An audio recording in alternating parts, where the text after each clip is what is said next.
Hey, what's up, y'all? It's Uplifting Earth, and in this video, I want to talk about workflow. Now, workflow is something that I find extremely important, and basically, it's how fast you can make your idea into a project type of thing. um, so the point of workflow, excuse me, is to get your ideas out fast. You want to make your ideas come out as fast as possible. You don't want to waste any time from the moment it comes into your head to getting it out into Ableton. Now, there's a couple different things that I like to do personally. You're not always around your laptop. You're not always able to just sit down and start writing. Maybe you're driving home and suddenly inspiration hits you or something like that. And so what I like to do is there's this app called Music Memos from Apple. And basically, you just hit record. You can record in all your thing. At first, I just started using the voice recorder that was built into my phone. But I really like this app because you can add drums to it. It will tell you what key your song is in, as well as adding like guitar to it, so that way you can kind of get like a feel of like sort of the sound that you're going for. So I really like that, and then I'll import it to my computer. A lot of my songs just start as beatboxes, and they turn into full songs. I'm not sure if I still have the beatbox on here. I do believe that I do. Let's see that shaker.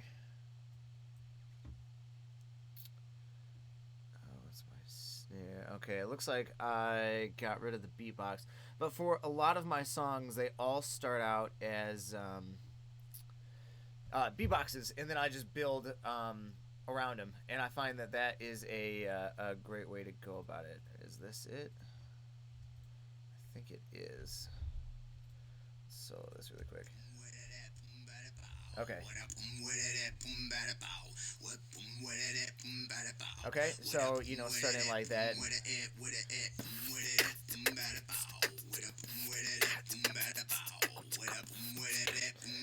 So that's just like a great starting off spot.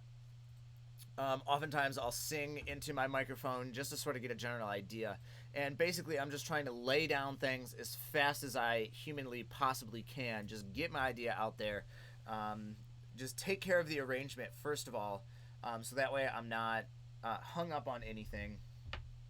The main thing that when I sit down to start a song, I don't stop. Like as soon as I start, I go for like 6 hours straight, and I just do nothing but like create this song, the basis for it, the feelings that are associated with it. Ill Gates talks about this amazingly in the Ill methodology. I highly suggest checking that out. How he does it is he says that he has a guillotine and he gives himself, I think, like 23 hours or something like that. And if the song isn't done in that time, then it basically isn't going to go anywhere. And he either gets rid of it or puts it somewhere, probably archives it.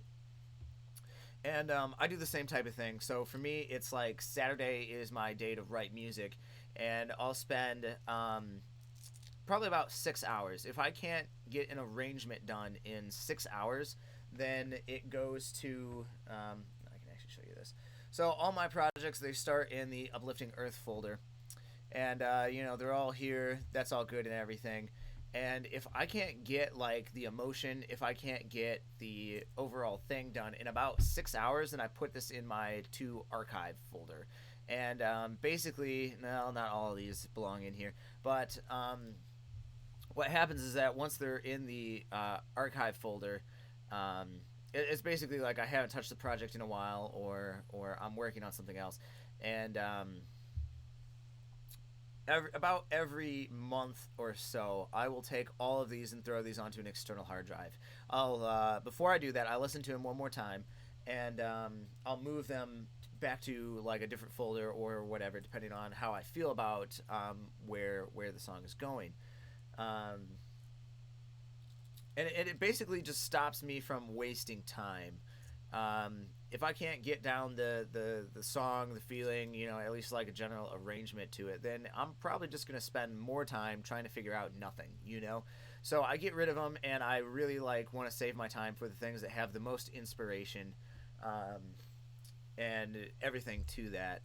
Um, so that's how I do my archive. And once they go to the archive, they usually don't leave there, but they're still there on an external drive if I need to look up an old project, or suddenly something like comes out of nowhere where I'm like, oh man, I remember how awesome that song was. I need to pull that out of my archive and do something with it. Then that happens.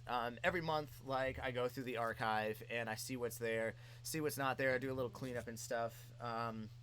Never delete your projects. Never ever delete your projects. If you need an external hard drive, you don't have enough space on your computer, get that. Set a folder aside, just a big chunk for your projects.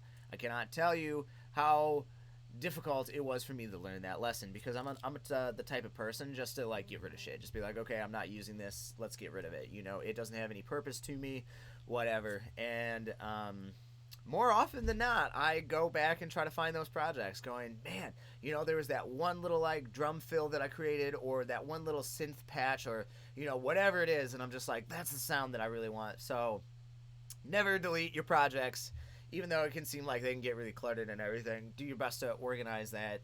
I keep mine on an external hard drive just so, I have a terabyte external, and I can keep everything on there. That can hold up all my old projects. Next, I want to talk about where to start writing your song. Always want to start with the most intense parts. If that be the drop, if that be your hook, whatever you're doing, start with the most intense parts. And it took me a long time to really like adopt that. I'm great at writing intros.